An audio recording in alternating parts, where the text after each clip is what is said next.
Quand j'annonce que je pars en Creuse, il y a toujours deux types de réactions très différentes. D'un côté, le petit sourire à rien moqueur de ceux qui ne connaissent pas ce département qu'ils imaginent comme un quasi-désert sans intérêt.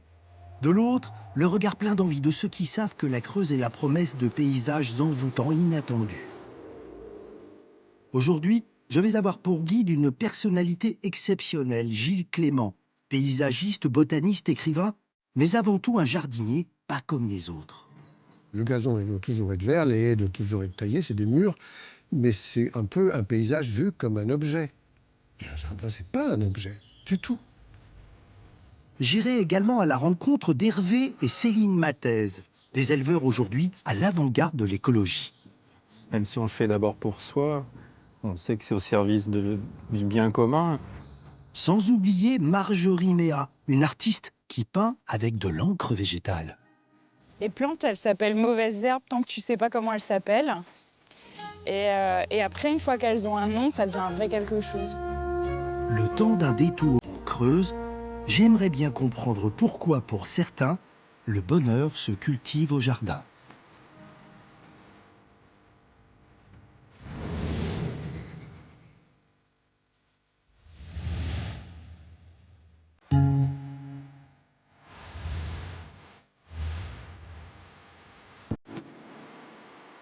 On surnomme cette partie de la Creuse, le long de la rivière qui a donné son nom au département, la vallée des peintres.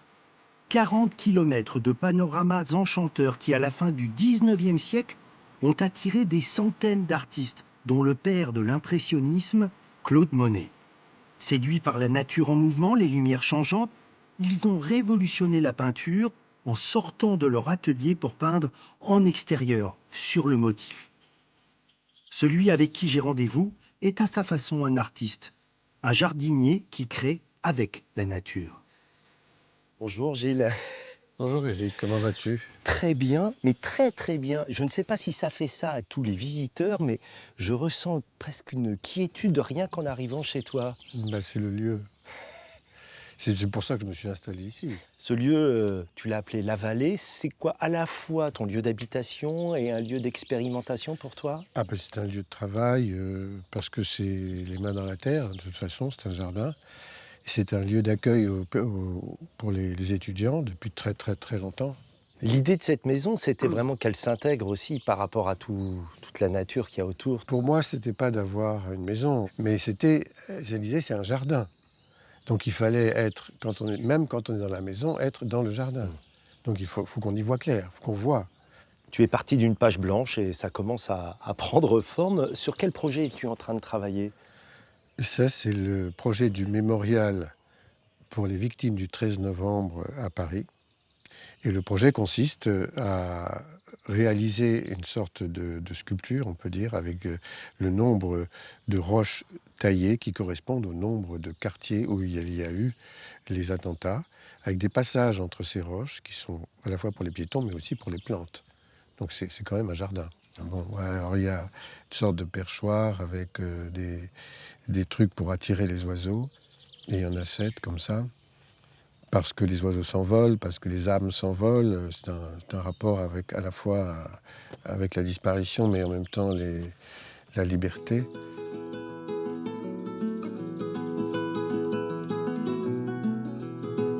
Gilles Clément est une référence internationale dans le domaine du paysagisme et de la pensée écologique. Créateur de nombreux sites, comme le jardin du musée du Quai Branly à Paris ou le parc Matisse à Lille, il a même été un temps professeur au Collège de France. Où m'emmènes-tu là, Gilles? Eh bien là, c'est le potager. C'est le seul endroit un peu plat de tout le terrain. Il y a un contact physique, quand on plante, quand on travaille la terre, on met la main dans la terre, et je crois que ça, c'est une sensation pour toi qui est primordiale. Oui, oui, bien sûr. Bah, je me mets à genoux, je m'assis, enfin, voilà quoi. On est lié à un milieu vivant, quand on a pu le laisser vivre comme il le faut, et qui est fondamental. Aujourd'hui, on s'aperçoit, enfin tous les scientifiques le disent, que c'est certainement la chose la plus précieuse sur la planète, c'est la terre, c'est le sol.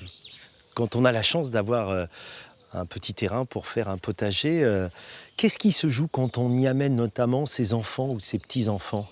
Ben, les enfants, quel que soit leur âge, sont surpris par un insecte, par une plante qui pousse, par un fruit, par une fleur. Et à partir de là, on peut leur expliquer quelque chose en leur disant non, tu vois, cette chenille, bon, elle est jolie, elle est rayée, elle est comme ci, comme ça, elle va donner un papillon. Ah bon, elle donne un papillon? Oui, ça donne un papillon. Et la métamorphose est un vrai choc. Comment une chenille, un machin comme ça, que certaines personnes détestent, mais donne un papillon que les mêmes personnes adorent? On comprend. Bon, c'est parce qu'ils n'ont pas compris que l'un venait de l'autre. On leur a pas appris ce qu'était de vivant. Et sa première réaction, par exemple, devant un ver de terre, un lombric, qui fait quand on lui explique merveilleux travail que fait cet animal. Les enfants n'ont pas peur. C'est les parents qui donnent la peur aux enfants. Il suffit de leur dire de prendre le ver de terre dans sa main en tant que parent, et l'enfant il fait pareil et ça va et tout va bien. La question aujourd'hui, c'est que toute la génération des parents qui sont quand même en charge de leurs enfants sont ignorants sur le vivant parce qu'ils n'ont pas eu ça en classe.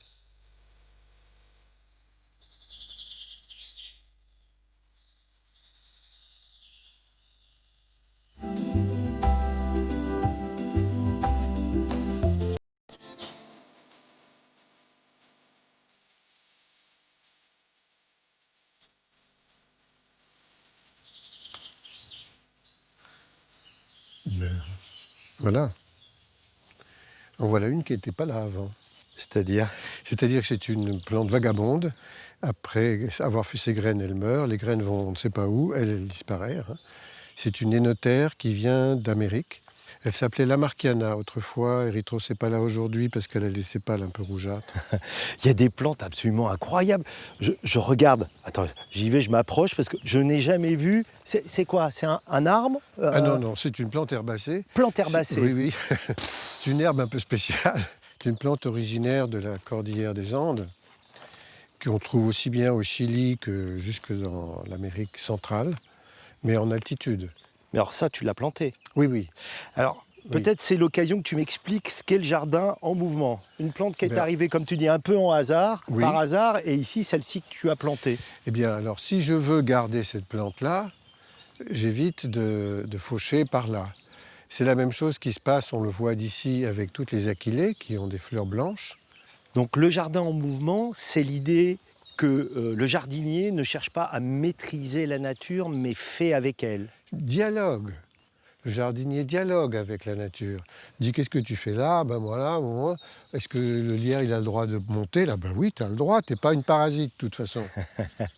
Oui, le concept de mauvaise herbe, c'est quelque chose qui te révolte. Il y a des herbes, c'est idiot. Il y a des herbes qui sont mal placées, ça c'est vrai. Bon, on les enlève quand on... Mais cette plante qu'on a enlevée, elle peut être très bonne pour autre chose. Notamment dans l'écosystème, servir de nourriture à une chenille, le papillon, qui peut-être la chenille aussi sera un aliment pour un oiseau. Bref, on est dans l'écosystème, mais toujours, pour tout. Moi, j'aimerais te demander quelques conseils très pratiques. Je veux devenir jardinier, quelle est la première chose que je dois faire? Ah ben rien. La première chose, c'est regarder, observer. C'est d'ailleurs ce que j'ai fait, moi j'ai mis 2 ans pour prendre une décision. Et c'est comme ça que j'ai gardé un énorme roncier, et puis je me suis aperçu que les feuilles de ronce nourrissaient la chenille d'un papillon, le Calophrys rubi, qui est rare et qui ne vit que là. Mais en même temps, ça donne des fruits qu'on peut manger nous, etc. Donc toutes les plantes ont un rôle. Et j'ai mis longtemps à accepter l'idée qu'il pouvait y avoir des taupes.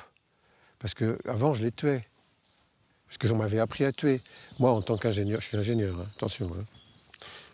On m'a appris à tuer tout, sauf la plante qu'on veut cultiver, l'animal qu'on veut élever. On tue tout le reste, tout. C'est horrible, idiot, parce qu'on se tue à la fin.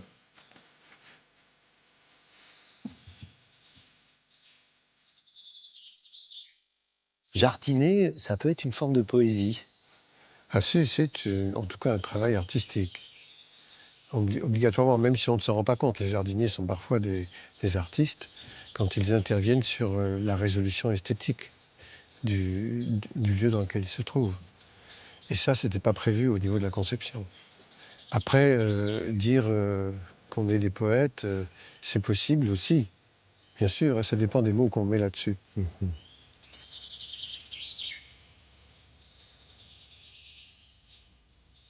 Ce lac, j'ai l'impression que tu as un rapport quand même assez puissant. Tu y viens souvent ici? Entre avril et novembre, et je descends au lac tout le temps. Je descends au lac tous les jours. Alors, je ne me baigne pas entre avril et novembre tous les jours. Parce que sinon, tu te baignes ici? Bien sûr. Ici, c'est ma baignoire. J'ai une baignoire de 22 km de long, 350 mètres de large en moyenne. Ça va, hein?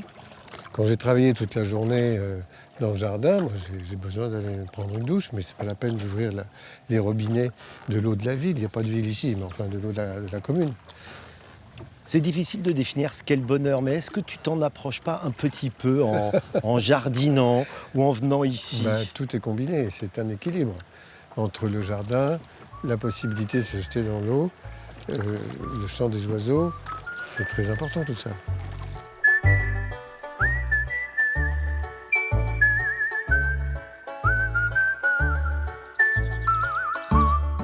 La Creuse attire les artistes aujourd'hui comme hier.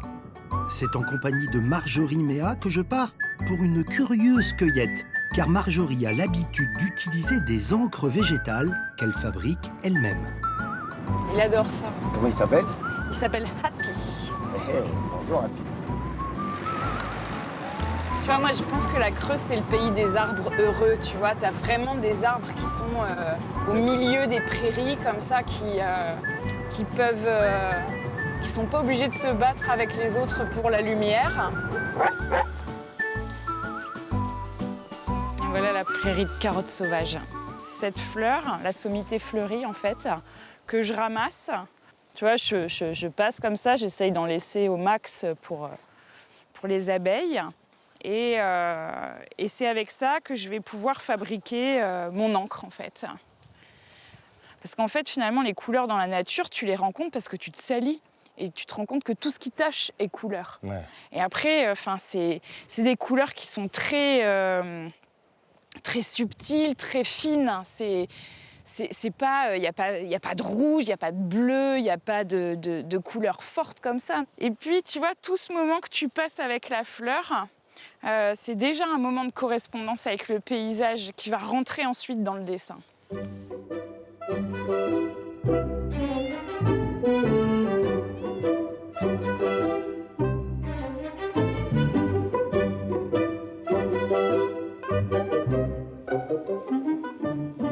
Donc là, tu vois, ça a bien infusé.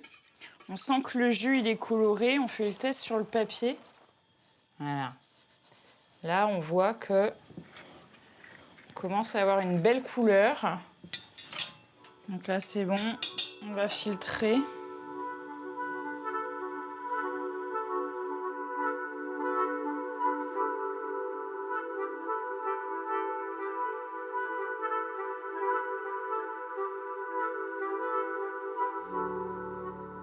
Donc, écoute, hein, on va commencer. Je trempe le pinceau. Et puis quelque chose se dépose, tu vois, ça reste un peu en surface comme ça au départ. Ces premières tâches, c'est quoi l'acte fondateur, on peut dire? C'est vraiment le point de départ? C'est le point de départ. Je l'ai tracé en premier avec la carotte sauvage, mais souvent je commence par l'eau.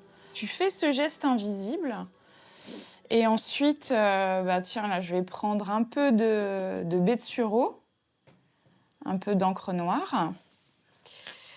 Et ensuite, tu vois, quelque chose, l'eau, c'est quelque chose qui nécessite, pour que ça puisse avoir lieu, beaucoup de lenteur, en fait. Il faut laisser l'eau, c'est tout subtil, ce qui a lieu. Ouais. Tu peins un peu avec la nature, je sais pas si c'est la bonne expression. C'est le paysage qui est la matière qui est posée sur la feuille. Donc j'ai un espèce de petit nuancier comme ça, tu vois, où tu vas retrouver la carotte sauvage, le brou de noix. Il y a une grande variété quand même. C'est des couleurs qui sont subtiles, oui. Tu vois, qu'il faut utiliser avec beaucoup d'humilité, mais qui toujours vont s'en mêler les unes avec les autres parce que c'est les couleurs même de la nature.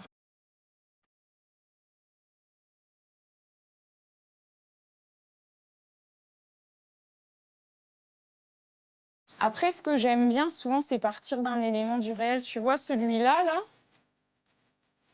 j'ai repris vraiment la cartographie exacte de la Creuse, en fait. Donc là, c'est vraiment le chemin de la Creuse que tu retrouves ici, le tracé, en fait, avec tous ces méandres. Avec ton regard d'artiste, tu trouves que cette vallée de la Creuse, elle a une esthétique particulière? Ce vert avec ce bleu et toutes les lumières qu'on a et la force du granit, c'est vraiment un très beau pays, oui. Très, très beau pays.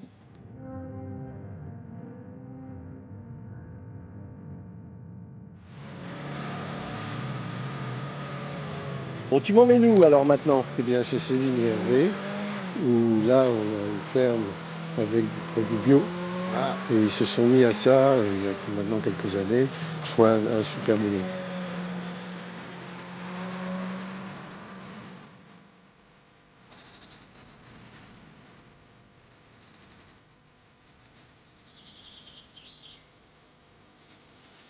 Bonjour. Bonjour. Voilà, Eric, Bonjour Hervé. Céline, Hervé. Enchanté, merci de nous recevoir chez vous. Alors, dans une maison qui est à côté d'un jardin. Dans un jardin. Dans un jardin, c'est un jardin que tu valides à 100%? Ah oui, à 200. L'idée, c'était d'être dans la nature et pas l'inverse, quoi. Pas se dire qu'on invite la nature chez nous, mais plutôt qu'on s'installe dans la nature. C'est une exploitation d'élevage que tu as. Tu as combien de bêtes au total? On a 250 bovins, Waouh. et puis 120 ovins. Alors, j'ai envie d'aller voir concrètement ce que c'est. Tu me fais visiter l'exploitation? Avec plaisir.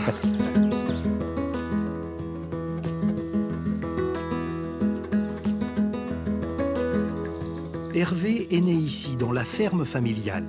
Quand il reprend l'exploitation avec son frère, de 20 ans son aîné, il continue d'appliquer les méthodes en place, celles héritées du productivisme.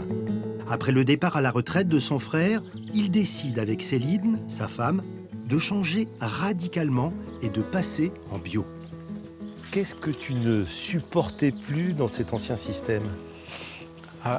Outre le fait des emplois des pesticides, dont j'avais une véritable aversion, il y avait l'enjeu de l'autonomie alimentaire. Elle est centrale, hein, cette autonomie. Elle est complètement centrale. On se rend compte qu'en France, dans la mesure où on veut engraisser des animaux, on fait venir des tonnes de soja d'Amérique latine. C'était totalement insupportable pour moi de me dire qu'en Amérique latine, on allait virer des petits paysans en agriculture vivrière pour implanter du soja pour nos animaux. Ouais, c'est complètement incroyable, quoi, qu'on trouve ça complètement normal. Tu t'y prends concrètement comment? Eh bien, on a essayé de faire l'autonomie avec du métaïf. Je ne sais pas du tout ce que c'est. En fait, c'est un ensemble de céréales et de légumineuses qu'on sème en octobre. On les fait pousser ensemble. Ah, sur la même parcelle? Sur la même parcelle. Voilà, on en fait une trentaine d'hectares pour être autonome pour notre troupeau. Je vois des engins partout. J'ai toujours rêvé de faire un tour en tracteur. Ah.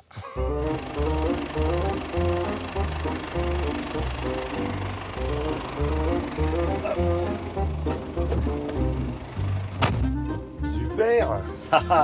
Bon, bah, c'est parti. Baptême de tracteur. Baptême de tracteur. T'avais quel âge, toi, la première fois où t'es monté dans un tracteur? Je m'en souviens pas, hein. Donc ça veut dire que t'étais tout petit. Bah oui. C'est un métier quand même qui a un rapport tellement fort avec la terre, avec l'idée de nourrir, de se nourrir, de nourrir les autres. C'est là le vrai sens du mot paysan. C'est l'homme du pays, c'est l'homme qui y vit au pays, mais qui y travaille. C'est tout un art de vivre. Alors que dans le mot agriculteur, il y a juste la culture du champ à grosse. Voilà, c'est juste ça. Alors, parlons pas d'exploitant agricole, exploiter la terre, déjà là, on n'est pas loin d'exploiteur, donc il n'y a plus qu'un pas, quoi. Hein. Donc là, je vais aller soigner les joueurs. Donc je fais discret parce que ils n'ont pas forcément envie qu'on leur mette un produit dans l'œil. Ça va, mon grand? Je vais te mettre.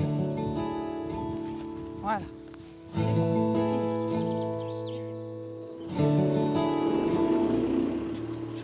Mission terminée. Mission terminée.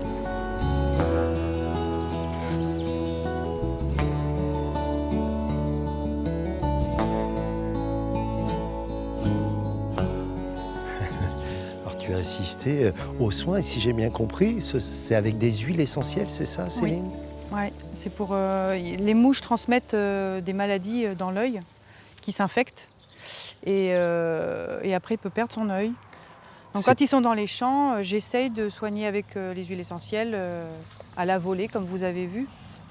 Est-ce que ça signifie que depuis que tu as changé ces méthodes de soins en utilisant de la phytothérapie, le rapport à l'animal aussi a changé?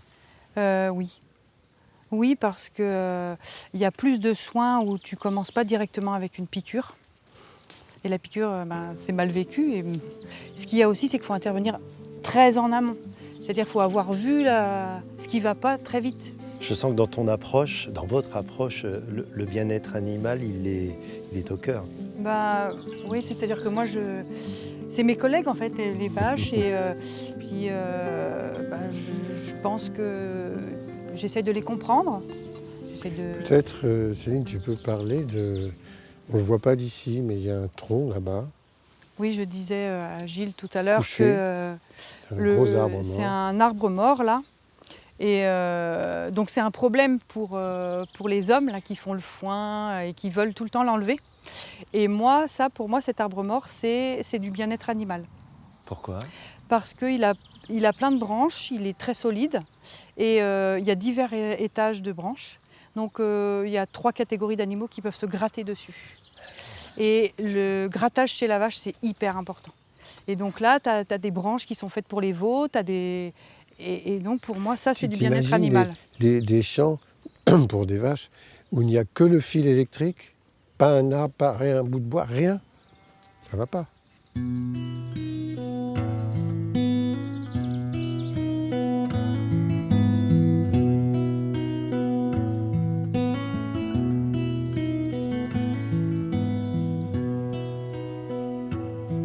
Gilles, tu as développé cette idée du jardin planétaire. Est-ce que tu peux nous en expliquer le sens?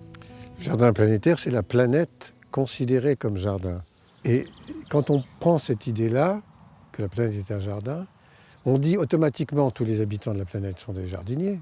Une action qu'on fait ici a une répercussion sur ce qui se passe loin, parce que tout ça, ça se passe dans une espèce de grande lessiveuse qui est l'eau, qui est sur la totalité du volume de la biosphère, et ça bouge avec le vent. C'est l'idée de l'interdépendance. Ce que font Hervé et Céline, ça a des répercussions sur la planète, pour le meilleur comme pour le pire. C'est ça que ça veut dire. Eux, c'est plutôt Eux, pour c'est le plutôt le meilleur, meilleur, justement. Voilà. Mais ça n'a pas, c'est pas rien. La pensée de Gilles, elle vous a aidé un peu à grandir tous les deux? Oui, parce qu'elle elle va au-delà de l'échelle du jardin et en même temps, on a les mêmes problématiques. Si on commence à travailler avec la biodiversité, comment on fait pour ne pas la détruire? Et puis on est aussi dans une nécessité de produire. Donc comment on va faire pour avoir un rendement tout en préservant la qualité de ce qu'on va produire? T'es pessimiste ou optimiste pour l'avenir, Gilles? Il y a de plus en plus de jeunes qui prennent conscience et c'est assez impressionnant. Je trouve ça très intéressant et pour le coup on peut devenir optimiste quand on les entend. Mais il y a une résistance énorme de la part de ceux qui nous dirigent et justement la mondialisation joue un rôle très important là-dedans. Le modèle économique imposé par ça. Et il y a tous ceux qui ont la puissance, l'argent, veulent maintenir ça à tout prix. C'est pas le Covid qui leur fait peur, c'est pas la guerre qui leur fait peur, c'est le changement de mode de vie et le changement de modèle économique. Ça leur fait peur. Alors évidemment, ils vont lutter contre tout ce qui pourrait être différent de ce qu'ils désirent. Mais c'est pas l'avis de ceux qui ont aujourd'hui, qui sortent des écoles. Je les connais, je travaille avec eux. Ils veulent autre chose. Donc ça donne de l'espoir.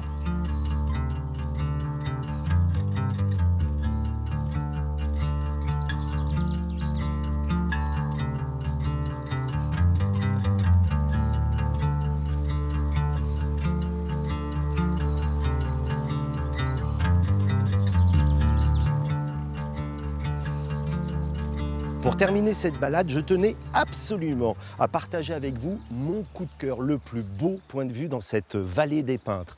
Du rocher de la Fileuse, on peut en effet admirer les ruines du château de Crozant, magnifiées par la confluence des 2 rivières, la Creuse et la Cédelle. Je repars d'ici avec un sentiment de quiétude, nourri de ces rencontres positives, pleines d'énergie, mais aussi par cette nature qui sait s'offrir à ceux qui prennent le temps de la regarder, mais surtout de l'écouter pour entendre ce qu'elle a à nous dire.